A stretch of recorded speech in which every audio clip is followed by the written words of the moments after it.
Buenas chavales, ando aquí preparando un cierre en una finca para esta maleza, para meter aquí unas cabras y fijaros lo que he encontrado. Saludos, fijaros lo que he encontrado, huellas de jabalí y recientes, igual de esta noche o de la madrugada.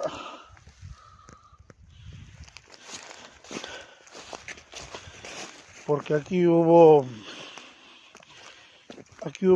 castaños y claro, fijaros que bien se ve,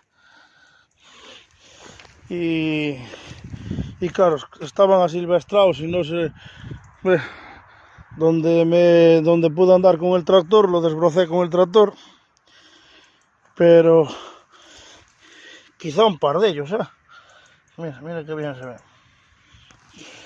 Donde pude desbrozar con el tractor, pues ya lo he desbrozado.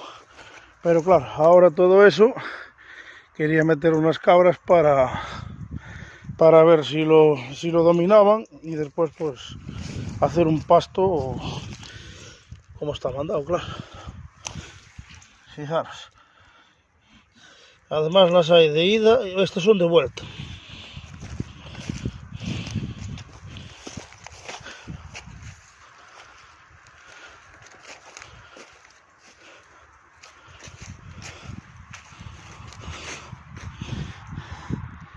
Vale, saludos.